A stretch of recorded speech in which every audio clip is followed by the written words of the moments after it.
Hey there, and welcome to another Bible study walkthrough where I'm going to teach you how I personally read the Bible and the essential skills that I've developed along the journey, my journey of learning how to read the Bible. I hope these help you. We're in Proverbs chapter 3, verse 11, okay?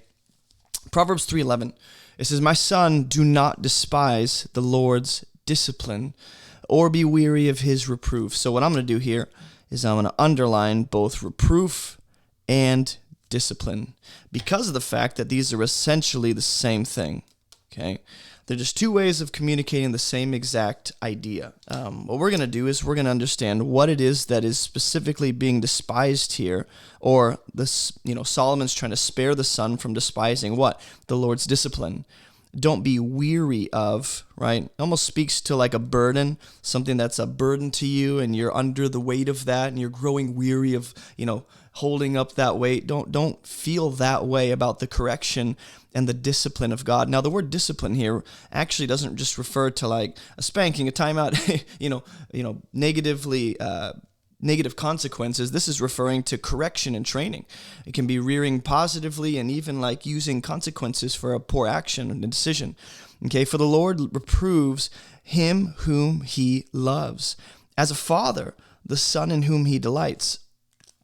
So what I want to do is I want to highlight this word right here, because these two verses essentially hinge on this word.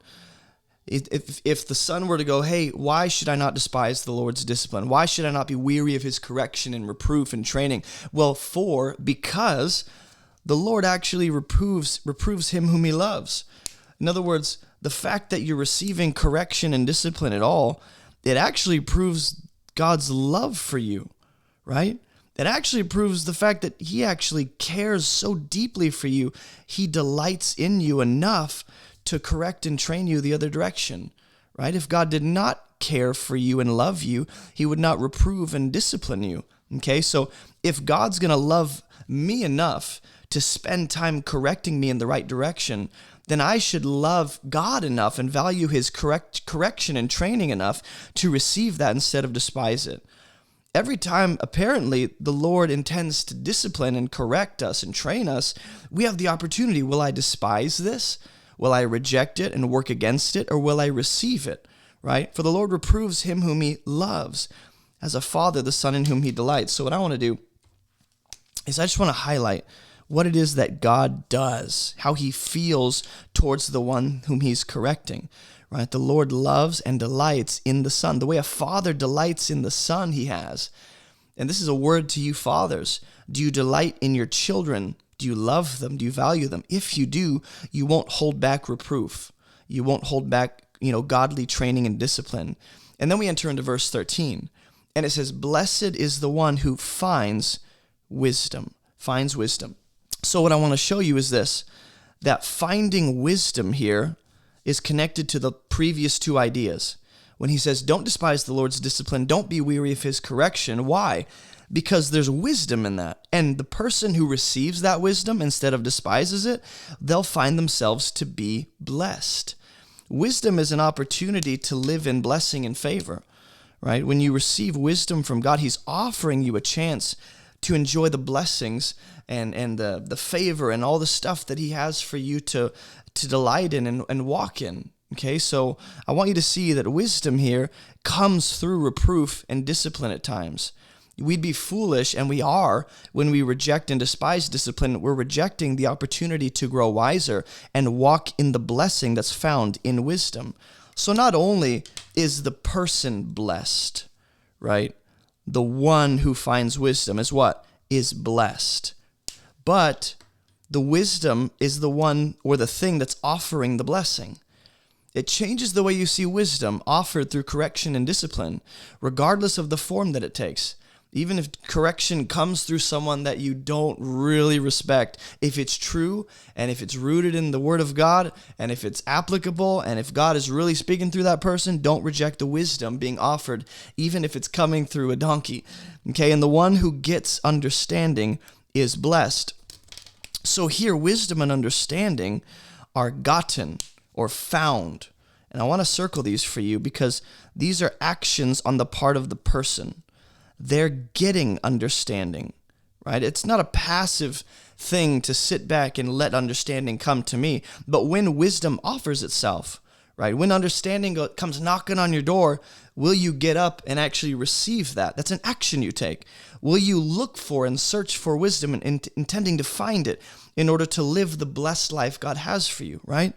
So this is not just talking about the blessed life, but a blessed person, right? Because this one is blessed. So just as discipline and reproof are two ways of saying the same thing, so is understanding and wisdom here. Sometimes when you read the Bible, an author will repeat the same idea in a number of different ways because it's going to resonate with different people, right? So blessed is the one who finds wisdom and understanding. Here's our word again, for. And when you see the word for, you should probably circle, highlight it. It essentially says because. He's going to explain why. It's good to get understanding and understand the logistics behind something. Why? Well, because the gain from her being wisdom, that's what wisdom is personified as in Proverbs, is a woman. The gain from wisdom is better than gain from silver. So notice the two kinds of gains we have here. Okay? The fact that these two words this one word is repeated twice in just one verse makes me want to pause and meditate on it. When you see a word repeated, at least a word that's not like for or the, just an article or a preposition. When you see a word like gain or treasure or value, something that's like that, it's weird that it's repeating itself twice. Think about it. Meditate on it. For the gain from what? Well, specifically from wisdom, it's actually better than gain from silver. So you can have financial gains, right? You can have gym gains. You can have financial gains, or you can have wisdom gains. And what Solomon wants you to understand is that wisdom is actually, in the long run, way more valuable than what silver and gold can do for you. In fact, he's going to call it profit. Not just gain, but another way of saying gain is profit. It's actually better than what? Better than gold. And so here we have gold and silver being contrasted with wisdom and understanding. We don't live in a culture where wisdom and understanding are as valuable or even more valuable than silver, than money. We live in a culture where it's all about quick gains, quick, profiting, money. And what Solomon wants you to see is actually wisdom and understanding will take you farther than money can. Money runs out. Wisdom and understanding can be applied in every situation. When you spend all the gold and silver you have, what are you going to do? Right? But wisdom and understanding can't be spent. They're not resources to run out because of the fact that you're hopefully constantly getting wisdom and understanding. So here, you're supposed to see there's value in receiving the discipline and the reproof that comes from the Lord.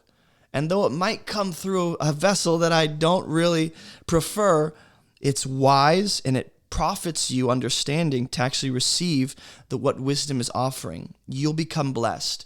In other words, to live the blessed life full of wisdom and understanding requires humility on our part. To admit I don't have wisdom, so I should go after it, right? To admit that I need to posture my heart to receive understanding, and her profit is better than gold. She, being wisdom here, is more precious than jewels. Nothing you desire can compare with her. This is another way of saying that wisdom is gain or profit. She's valuable, right? Nothing you desire can compare with her. The whole point is that wisdom is put here on another level than just your average money. And money can only go so far. Money can only do so much for you. Money can't tell you what to do in the right situation or give you direction when you're stuck between four great options and you're going, I don't know. And money can't help you navigate life. What wisdom and understanding can do is help you live blessed, right? It seems like when Solomon gets and asks for wisdom, and this is worth touching on, when you read the Bible, consider where else in the Bible you've read about those themes. So for instance, when I read about, let me change my pen here. When I read about wisdom here, I think about how Solomon was full of wisdom. When God came to him and said, what do you want me to give you? Solomon said, I want wisdom. And what did God add to him? He said, you didn't ask for this, Solomon, but I'm going to give you silver and gold. I'm going to give you money and wealth and riches. Another way of saying, I'm going to give you financial gain. Even though you didn't look for that, that comes attached to wisdom at times. The right amount of financial gain and the right amount of financial stability that is the will of God for you is found attached to wisdom, right? That comes with living a wise life. Doesn't mean everyone's going to live rich, but the amount of finances God wants to get to you comes through you finding wisdom, because that leads to a blessed life. And being blessed isn't just about finances, because the blessing here is wisdom itself, to know how to navigate life and live a way that honors God. In fact, just as gold and silver here are said to be not as valuable as wisdom, jewels aren't even as valuable. In fact, nothing you desire can compare with her.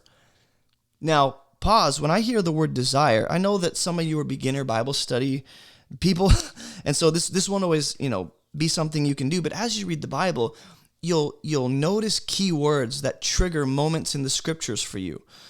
I see the word desire in Genesis 3 when Adam or Eve is looking at the forbidden fruit and she desires it. It's desirable. But in that moment, she's actually forfeiting real blessing and real wisdom to get something that actually isn't worth desiring. And so Solomon here is saying wisdom is better than anything you can desire. That's crazy.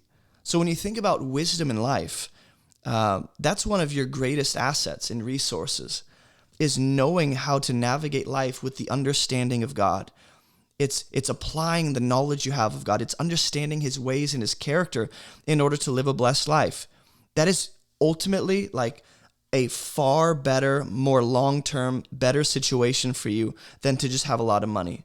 Because you can have a lot of jewels, gold, and silver and not have the wisdom to manage it, and not have the understanding to actually sustain that and grow it, right? A lot of people have tons of money, they just don't know how to manage it. And so the wealth actually ends up crippling them and being a snare to them. So as we get to verse 16 in the next video, just remember, there's nothing you can desire that can compare with wisdom. Now you go, what about God? Well, God here is the source of any wisdom. So you don't have wisdom without God. And I don't believe Solomon is saying, hey, value God's blessings better more than you do God. The point is that wisdom always points you to the source, and that's God himself, which is why wisdom is such an asset to us and actually keeps us looking at God and leaning on his ways. So if I didn't explain what I was doing here, I apologize. But what I did here was I highlighted wisdom and understanding, because those two things are going to be contrasted with silver and gold here. And what I did was I circled or underlined any synonymous word for gain, or anytime the word gain repeats, gain, profit, more precious, that notes valuable or value. Nothing can compare, that notes value. So I just wanted to underline those things because that seems to be a theme, is the value of wisdom. Far more valuable than money, far more valuable than, I can't talk, far more valuable than anything you can get.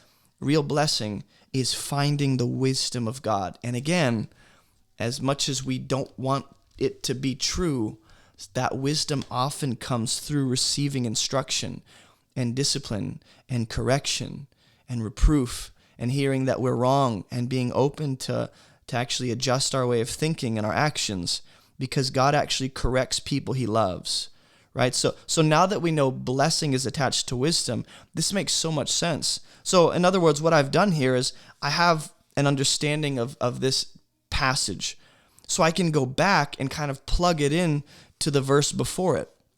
And I can go, oh, that's why the Lord really, why it is that he corrects people that he loves. That's why when God delights in his children, he's going to reprove them and correct them. Why? Because God loves you so much, he wants to lead you into the blessed life found in wisdom. When you find wisdom, which God gives you through reproof because he loves you, that will lead you to the blessed life, which often comes attached to that life is what God wants to give you, which can be silver, gold, jewels, whatever, finances God wants to add to you. It's going to be different with each person, right?